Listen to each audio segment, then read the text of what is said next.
아멘. 예, 오늘 말씀이 이제 42절까지 원래 읽어야 하나의 그 이야기로 저희가 이해할 수 있는데요. 이따가 말씀을 또 이제 진행을 하면서 그 다음 부분도 한번 계속 다뤄보도록 하겠습니다. 먼저 오늘 말씀에서 쭉 이제 보시면 12절에 보시면은 사도들이 이제 민간에 나가서 여러 가지 표적과 이적들을 많이 보이게 됩니다. 그래서 이 사도들을 따르는 무리들이 굉장히 많아진 거예요. 그래서 행각에 솔로몬 행각이라는 곳에 이제 모여서 이 사도들의 보여준 이 손을 통하여 나타나는 이적과 표적을 그것을 이제 본인 다른 무리들도 받기 위하여서 무리들이 많이 모여들게 됩니다. 그래서 어떤 사람들은 병든 사람을 이제 메고 거리에서 나와가지고 침대와 요 위에 그 병든 자를 누이고, 베드로가 이렇게 지나갈 때 그 그림자라도 혹시 닿으면 그 병자가 나을까 하는 믿음으로 이렇게 했다라고 16절에서도 나옵니다. 그만큼 이제 어떤 사도들을 통해서 여러 가지 성령의 표적과 이적들이 많이 나타났던 것 같습니다, 이때. 그런데 그래서 이제 더러운 귀신 들린 사람, 이 사람도 다 나와가지고 이제 귀신이 나가고 다 나음을 얻은 이런 표적들이 12절에서 16절까지 이제 묘사를 하고 있는 겁니다. 그런데 이런 표적이 있으면 반드시 이 시기하는 무리들이 일어나게 됩니다. 그때 이제 대제사장, 그 17절에 보시면 대제사장과 또 사두개인이라는 이 당파가 마음의 시기가 가득해서 그들이 이제 일어나서 어떻게 하면 이 사도들을 없앨 수 있을까, 이렇게 모의해서 그 사도들을 다 잡아다가 감옥에 가뒀습니다. 감옥에 가뒀는데 이제 문제는 여기에서 주의 사자가 이 감옥에 갇힌 사도들에게 나타나서 옥문을 열어주었습니다. 옥문을 열어주고 하는 말씀이 사명을 다시 부어줍니다. 뭐냐면 너희는 가서 성전에 서서 이 생명의 말씀을 다 백성에게 말하라 하고서 기적 다시 그 옥문을 열어줬습니다. 그래서 그 옥문을 그들이 이제 사도들이 듣고서 그 주의 사자의 명령을 듣고 새벽에 이제 성전에 들어가 가지고 사람들을 다 이제 모아서 다시 또 막 가르치기를 시작합니다. 그래서 대제사장과 또 그 함께 있었던 종교 지도자들이 이 원로들을, 여기서 말하는 이 공회라고 하는 것이 21절에 말하는 공회, 이 사내들인 공회라고 이제 이때 종교 지도자들의 어떤 큰 회의가 있었습니다. 여기에 이제 모여서 옥에 보낸 그 사도들을 다시 잡아와라, 이렇게 다시 또 그 회의를 통해서 명령을 하게 됩니다. 그런데 부하들이 그 사내들인 공회에 이제 부하들이 가서 감옥에서 사도들을 딱 데려오려고 했는데 못 본 거예요, 그들이. 그래서 23절에 이르되 우리가 보니 옥은 든든하게 잠기고 지키는 사람들이 문에 서 있으되 문을 열고 본즉 그 안에는 한 사람도 없더이다, 이렇게 하는 어떤 이런 기적이 그들을 보게 됩니다. 그래서 24절 26절에 성전 맡은 자와 제사장들이 이 말을 듣고 의혹하여 이 일이 어찌 될까 하더니 사람이 와서 알리되 보소서 옥에 가두었던 사람들이 성전에 서서 백성을 가르치더이다. 성전 맡은 자가 부하들과 같이 가서 그들을 잡아왔으나 강제로 못하면 백성들이 돌로 칠까 두려워함이더라. 이들이 다시 잡아오라는 공회의 그 명령을 듣고 옥에 갔는데 사도들이 없던 거예요. 그런데 성전에서 누군가 막 백성들이 열심히 가르치고 있는 자들이 있었던 거예요. 그리고 보니까 사도들이 옥에서 나와서 성전에서 막 백성들을 다시 그 하나님의 말씀으로 가르치고 있었던 거예요. 그래서 이제 부하들이 가서 다시 잡아옵니다. 그런데 함부로 못했다고 합니다. 왜 함부로 못했냐면 백성들이 이 사도들의 어떤 이미 그런 무리에 넘어갔기 때문에 이 백성들이 이 사도들을 함부로 하면은 자기들에게 돌을 던질까 이제 어떤 이런 두려움에 함부로 못했다라고 하는 그 내용이 오늘 본문입니다. 그리고서 이제 다음 본문에서는 사내들인 공회와 그리고 사도들, 제자들, 그리고 특히 이제 베드로가 이제 대치하는 장면들이 나옵니다. 여기서 중요한 거는 대제사장들이, 무리들이 우리가 가르치지 말라고 했는데 왜 가르치냐라고 이제 그렇게 따지자 이 베드로가 뭐라고 했냐면 사람보다 하나님께 순종하는 것이 마땅하다. 29절에 나옵니다. 사람의 말보다 우리는 하나님의 그 말에 순종하는 것이 오히려 마땅하기 때문에 우리는 하나님께서 가서 이 말씀을, 생명의 말씀을 다 가서 말하고 가르치라고 명령하셨기 때문에 우리는 그 하나님께 순종한다. 그러니 이것이 옳다라고 합니다.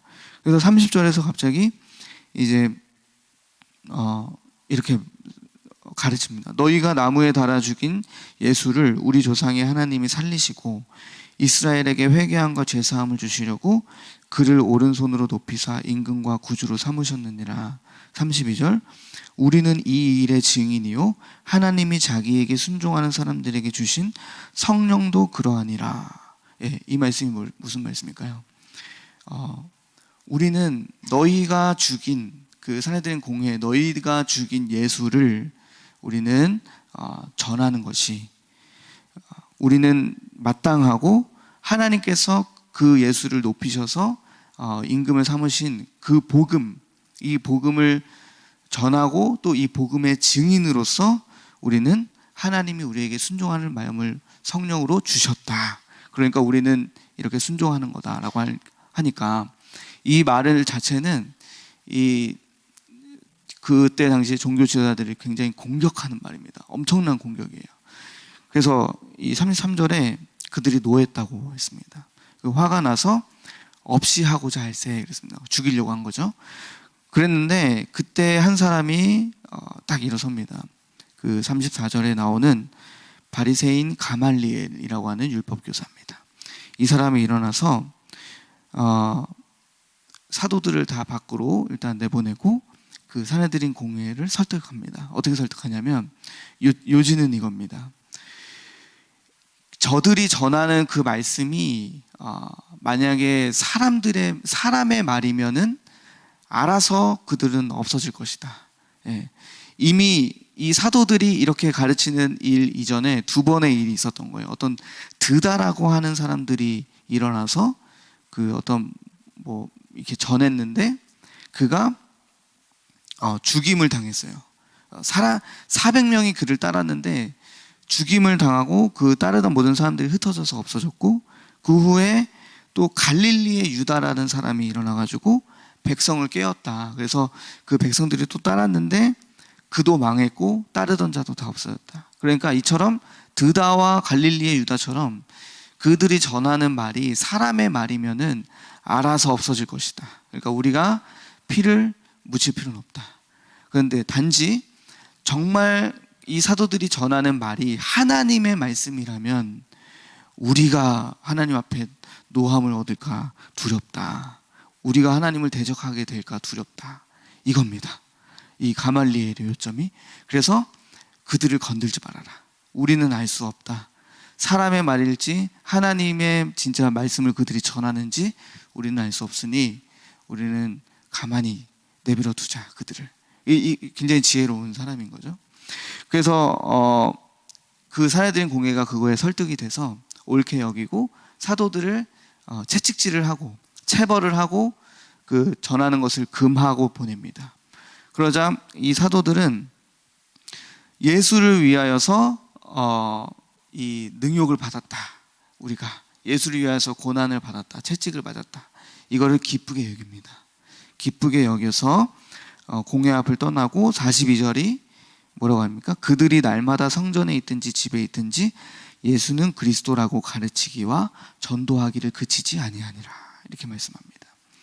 오늘 이 5장 12절에서 42절의 이 말씀이 이렇게 사도들을 통하여서 어떻게 이 복음의 말씀이 확장이 되고 있는가, 그리고 그 가운데에서 어려움과 문제가 있는데 이들이 이것을 어떻게 극복을 했는가, 오늘의 그 메시지의 중점은 그것입니다.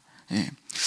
먼저는 하나님께서 특별히 우리 모두에게 생명의 말씀을 다 주셨습니다. 우리도 말씀을 통해서 하나님을 만났고, 그리고 말씀을 통해서 우리가 예수가 그리스도 되심을 알았고, 이 복음의 말씀을 만나서 우리 모두가 다 살게 되었습니다.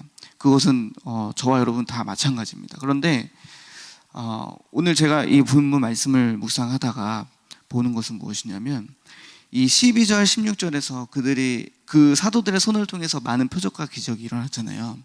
그러니까 이것을 이번 주일 강단 메시지에 적용을 하면 이들이 열린 셈인 거예요.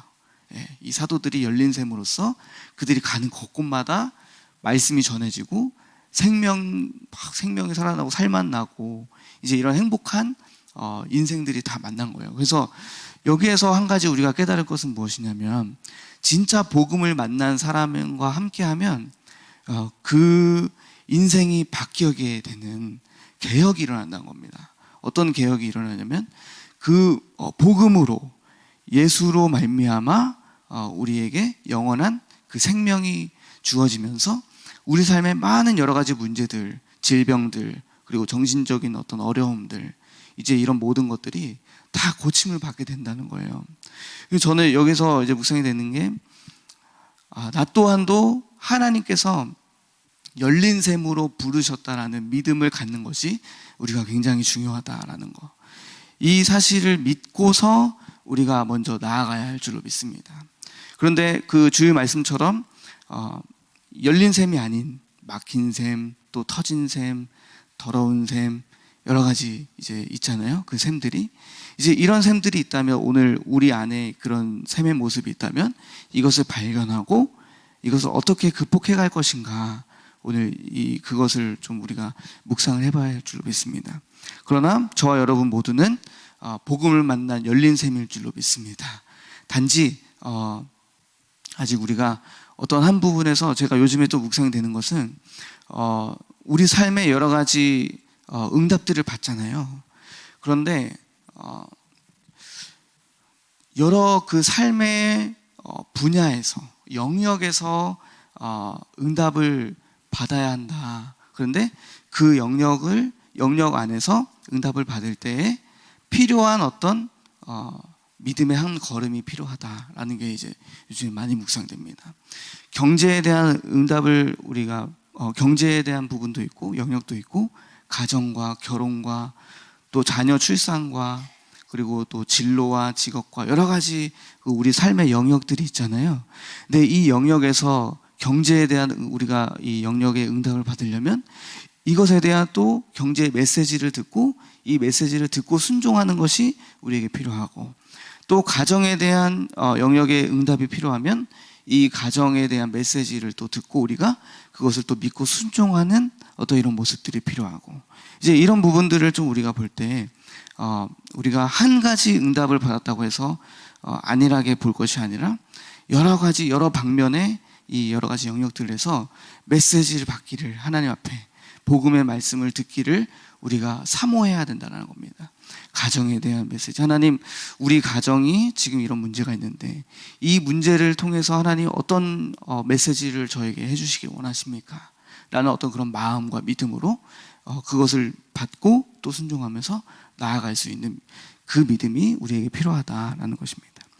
그래서 이제 이런 부분이 있고, 그런데 가다 보니까 이 말씀을 또 듣고 순종하고 또 응답도 여러 가지 표적과 응답도 있고 하는데, 우리 인생이 17절에서부터 나오는 어떤 이런 문제 상황을 우리가 만나기도 합니다. 여러 가지 문제. 이 문제를 만날 때 저희는 한 가지 기억할 것은 무엇이냐면 생명의 말씀을 전하고자 하는 사람에게 주의 표적과 기사가 일어난다는 거. 그래서 제가 오늘 이게 무슨 말씀이냐면 사도들을 잡아다가 그들을 옥에 가뒀습니다. 그런데 20절에 19절에 주의 사자가 밤중에 그 옥문을 열어줬습니다. 이거는 기적이거든요. 그렇죠? 이것은 기적이고 어떤 문제를 해결해서 헤쳐나갈 수 있는, 딱 뚫고 갈 수 있는 하나님의 역사입니다. 이것이. 근데 어떤 자에게 이런 역사를 하나님께 보이실까라고 할 때 20절 가서 성전에 서서 이 생명의 말씀을 다 백성에게 말하라 하매라고 있습니다. 그러니까 이 하나님의 명령을, 이 생명의 말씀을 전하고자 하는 자, 그리고 그 말씀을 순종하는 자에게 하나님이 그 기적과 이적을 보이신다라고 하는 겁니다. 제가 이제 이런 것에 저의 삶에서 보니까 그런 부분이 있더라고요. 뭐냐면 뭔가 풀리지 않는, 막혀버린 어떤 그런 문제들, 그리고 딱 그 옥에 갇힌 느낌이 바로 그런 것 같아요. 뭔가 인생이 딱 가다가 딱 갇혀버린, 그리고 또 어떤 막힌 어떤 그런 느낌이 들 때가 참 많이 있거든요. 진로도 마찬가지고 또 가정을 이루어가는데 여러 가지 그 어려움들도 있을 때도 어떤 이런 막혀버린 느낌이 있을 때가 있습니다. 옥에 갇힌 그런, 어디 사방팔방을 둘러도 뭐가 되지 않는 그런 기분. 그런데 그때에 우리는 무엇을 회복해야 되냐면 그때의 사명을 회복해야 될 줄로 믿습니다. 어떤 사명이냐면 저는 이제 그랬던 적이 있습니다. 집에 대한 응답을 두고서 이제 하나님 앞에 기도할 때 막 여러 가지 기도했지만 궁극적으로는 하나님 앞에 딱 마지막에 했던 기도가 이거였습니다. 하나님, 저의 이 집 문제가 해결됨으로써 이것을 통해서 증거가 될 수 있도록 해주시면 감사하겠습니다. 이렇게 기도했습니다. 그러니까 그러고 나서 보니까 이렇게 쭉 지나와서 또 보니까 그 집에 대한 문제를 통해서 또 여러 가지 증거가 되어가지고 얼마 전에 제 그 친구가 미용사인데 친구가 또 크리스찬이에요. 그래서 머리를 해주면서 이제 막 여러 가지 막 이야기를 하는데 이 친구한테 집에 대한 그 이사를 했다는 것에 대한 그거를 좀 이야기를 해야겠다라고 해가지고 이제 얘기를 막 하기 시작했어요. 그랬더니 자기 언니네가 지금 그렇게 막혀 있다고, 너랑 똑같은 문제로 지금 어려움을 겪고 있었다. 그런데 너의 말을 들어보니까 진짜 그렇게 해서 한번 그 문제를 타파해 가라고 한번 이렇게 권면을 해봐야겠다라고 얘기를 하더라고요. 그래서 놀랐습니다. 뭐냐면 내가 겪었던 문제가 하나님, 이 문제를 통해서 하나님의 말씀이 증거되고 내가 증인으로서 설 수 있도록 하나님 해주세요라고 그렇게 기도했던 그 내용 그대로 하나님이 저를 사용하신다라는 것을 깨닫게 되었습니다. 그래서 우리가 문제에 눌릴 필요가 없는 것이 이 문제 속에서 하나님의 뜻과 사명을 발견하면 됩니다. 거기에서 하나님, 이 문제가 어떻게 해결될지, 하나님 이 문제를 통해서 하나님의 복음의 말씀을 다른 이들에게 전할 수 있는 제가 될 수 있도록 해주세요 라는 사명적 회복의 기도가, 사명의 회복의 기도가 우리에게 오늘 필요할 줄로 믿습니다.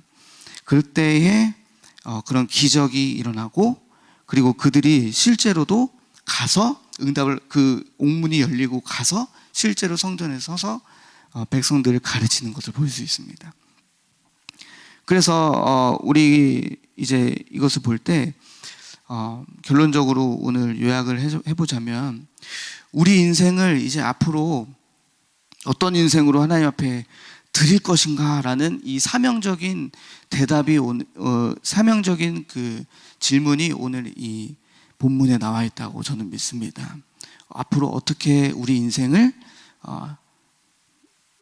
앞으로 어떻게 살 것인가, 어떤 또 모습으로, 어떤 방향성으로 나아갈 것인가 할 때 저는 오늘 두 가지 여러분들에게 말씀을 드리고자 합니다. 첫 번째는 가르치는 자로 서야 할 줄로 믿습니다.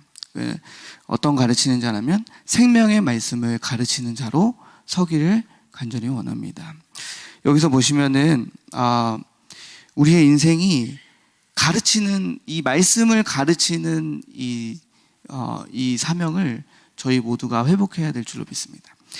여기서 보시면은 20절에 주의 사자가 나타나서 생명의 말씀을 백성에게 말하라 그랬습니다. 그리고 그들이 여기서 보면은 굉장히 많은 부분 가르친다. 25절에서 성전에 서서 백성을 가르치더이다 이렇게 나오고, 또 어느 부분이냐면 뒤에서 이제 42절에서도 예수는, 그들이 날마다 성전에 있든지 집에 있든지 예수는 그리스도라고 가르치기와 전도하기를 그치지 아니했다라고 했듯이 가르치는 인생으로 서는 사도들이었습니다. 그래서 저와 여러분도 마찬가지로 예수님을 만나기 전에는 그저 그냥 나 하나 그냥 이렇게 거두기도 힘든 인생이었잖아요. 그렇죠? 그런데 예수님을 만나고서 복음의 말씀을 들으면서 변화된 것이 무엇이었냐면 말씀을 가르쳐서 다른 이들에게 영적으로 생명력을 불어넣어 줄 수 있는 사람이 되었다라는 거, 그런 변화가 우리에게 있었다는 거. 그래서 가르치는 게 참 복된 인생이다라는 것이 저는 생각이 듭니다. 그런데 가르칠 때 인간의 것을 가르치는 게 아니고 사람의 말을 가르치는 게 아니라 하나님의 말씀을 가르쳐야 된다. 오늘 율법교사 가말리엘이 그랬잖아요. 사람의 말이라면, 저들이 가르치는 그 말이 사람의 말이라면 스스로 망하고 없어질 것이다 라고 했는데, 저들이 가르치는 말씀이 진정 하나님의 말씀이라면 우리가 하나님을 대적할까 두렵다라고 말했듯이, 우리는 우리의 말, 사람의 말을 우리가 가르치는 게 우리가 전하는 게 아니라 들은 하나님의 말씀을 우리가 전해야 된다. 그것은 굉장히 중요한 게, 그래서 강단 메시지가 굉장히 중요하다라는 겁니다. 어떻게 사람과 하나님의 말씀을 구분할까요? 라고 할 때 여러분의 그 기준점은 강단으로부터 흘러오는 그 강단 메시지가 가장 우리가 전해야 할 그 말씀임을 믿습니다. 그리고 그 말씀을 통해서 목장에서, 교구에서 드려지는 그 모든 인도되는 그 말씀. 그러나 이제 인도하는 인도자분들이 그것에서 충분히 하나님의 강단 메시지를 잘 소화할 수 있는 그 책임은 반드시 필요하고, 거기에서부터 흘러오는 그 말씀을 우리가 듣고서 가르치는 자가 되기를 간절히 원합니다. 저의 인생에서 딱 두 부류의 선생님이 생각납니다. 제가 중학교 1학년 때 만났던 담임 선생님은 그때 저희 가정이 참 많이 어려웠었는데, 그 선생님은 알게 모르게 저를 따로 불러서 항상 많이 도와주셨어요. 현장학습 못 가는데, 돈이 없어서 현장학습 못 갈 때 그 뒤에서 저를 따로 불러서 선생님이 돈 내줄 테니까 같이 가자 해가지고 이제 같이 가기도 하고, 또 방학 때 보충 수업 또 단과 하려면은 돈 내야 되잖아요. 근데 그 돈을 선생님이 대신 해줄 테니까 방학 때 와서 공부해라 해가지고, 그때 공부하는 맛이 들려가지고 성적이 확 오르고 인생이 완전 그때 바뀌었거든요. 그래서 물론 이제 내 인생이 진짜 바뀌려면 전학 가야겠다 해가지고 2학년 때 전학 오긴 했지만, 그래서 그때부터 진짜 근데 그 선생님의 가르침대로 공부를 끊이지 않고 그때 중학교 2학년 3학년 때 쭉 해가지고 그나마 인생이 조금 나쁜 길로 빠지지 않았던, 그렇게 가르쳐 주셨던 선생님 한 분하고, 또 한 분은 그 담임 선생님은 이름하고 또 그때 막 말투랑 어떤 종목 가르쳐 주신 다 기억나거든요. 그런데 두 번째 부류 선생님은 저를 모함했던, 저를 미술 시간에 저를 거짓말쟁이로 만들었던 어떤 한 선생님이 계시거든요. 그래서 그 선생님이 그 파이프로 저를 엉덩이를 10대를 때리신 그 선생님이 기억나거든요. 근데 그 선생님한테 기억나는 것은 맞은 기억밖에 없어요. 네. 이름도 기억 안 나고 얼굴도 잘 기억이 안 나는 그런 그 두 부류의 딱 선생님이 계시거든요. 그래서 가르치는 위치가 참 이렇게 대단하다 라는 생각이 들면서, 그래서 정말 이 가르치는 자로서 조심해야 되고 모든 삶과 행동과 말을 조심해야 된다. 그래서 제가 항상 조심하는 게 우리 중등부 아이들한테, 특히 이제 여학생들한테 굉장히 조심스러워지더라고요. 이렇게 말을 잘못하게 되면은 이게 막 어떻게 돼가지고 그 아이가 저를 막 멀리하게 되는 경우도 있고 막 삐지게 되는 경우도 있고, 그래서 이제 가르치는 자에서 막 아무런 말을 할 수 있는데 그런 것이 아니라 항상 온유함으로 또 부드러움으로 그 아이들을 가르치려고 하는 그런 모습이 우리에게 굉장히 중요하다라는 겁니다. 그래서 가르치는 위치가 가르치는 자로 우리가 서야 한다. 이 인생의 방향을 우리가 그렇게 설정하기 원합니다. 또 두 번째는 바로 무엇이냐면 오늘 성령 충만한 인생으로 우리가 서기를 간절히 원합니다. 베드로가 그 대제사장 앞에, 그 공회 앞에 서서 그렇게 담대하게 그들의 앞에서 복음의 신앙 고백을 할 수 있었던 이유는 성령의 충만함 때문이었습니다. 32절에 보시면은 우리는 이 일의 증인이요 하나님이 자기에게 순종하는 사람들에게 주신 성령도 그러하니라 하니라 라고 말씀하셨습니다. 그가 순종하는 이유는 바로 무엇이냐면 그가 성령의 충만함을 받았기 때문입니다. 그래서 그 성령한 충만함 가운데, 성령 충만을 받으면 우리의 인생의 그 모토는 우리가 증인으로 서게 된다는 거예요. 증인으로. 그래서 사도행전 1장 8절에 오직 성령이 너에게 임하시면 너희가 온 유대 사마리아 땅끝까지 이르러 내 증인이 되리라 하셨듯이, 오늘 사도 바울이 베드로가 고백했던 그것은 무엇이냐면, 우리가 이렇게 하나님의 말씀을 가르치고 우리가 가르치는 자로 설 수 있는 이유는 바로 무엇이냐면 우리가 성령의 충만함을 받은 그 순종하는 증인이기 때문이다라는 겁니다. 그래서 우리 모든 인생이 이렇게 순종하는 증인으로 서기를 간절히 원합니다. 이 모토가 우리 인생에서 가장 세워져야 할 줄로 믿습니다. 예수님의 지상 명령은 모든 민족을 가르치고 또 모든 민족을 제자로 삼으라는 이 가르침에 대한 명령이었고, 그리고 이 세상에서 우리가 살아갈 때 그것을 우리 힘으로 할 수 없으니 성령의 충만함으로 기름 부으심을 받아서 우리가 증인으로 서는 저와 여러분 되시기를 소망합니다. 그리고 이제 결론적으로 이렇게 고난을 받을 때에 우리 인생이 축복으로 여길 수 있는 믿음이 되기를 간절히 원합니다. 그들이 이렇게 어려움을 당할 때 기뻐했다고 했습니다. 주님의 이름으로 말미암아 어려움 받고 능력 받는 것이 오히려 기쁨이 되었다. 41절에 말했듯이 우리 인생이 뭔가 막힌 게 있고 어려운 문제가 있고 또 이렇게 때로는 뭐 능욕을 받는 어떤 이런 일들도 있겠지만, 그 모든 일들 속에서 우리가 놓치지 말아야 할 것은 이 모든 것이 주의 이름을 위하여 내가 받는 어려움이다. 이것은 또 반드시 주님의 이름을 위하여서 축복이 되게 해주실 것이다 라는 그 믿음으로 우리가 서야 할 줄로 믿습니다. 왜 하나님의 일을 하는데 우리에게 어려움이 있을 수 있을까라고 생각할 수 있는데, 그러나 우리의 인생은 우리가 이렇게 나약하고 구차한 인생이 아닙니다. 고난은 진짜를 가려내는 하나님의 수단임을 믿습니다. 진짜 복음의 사람인지 이것을 가려내는 하나님의 수단입니다. 시험.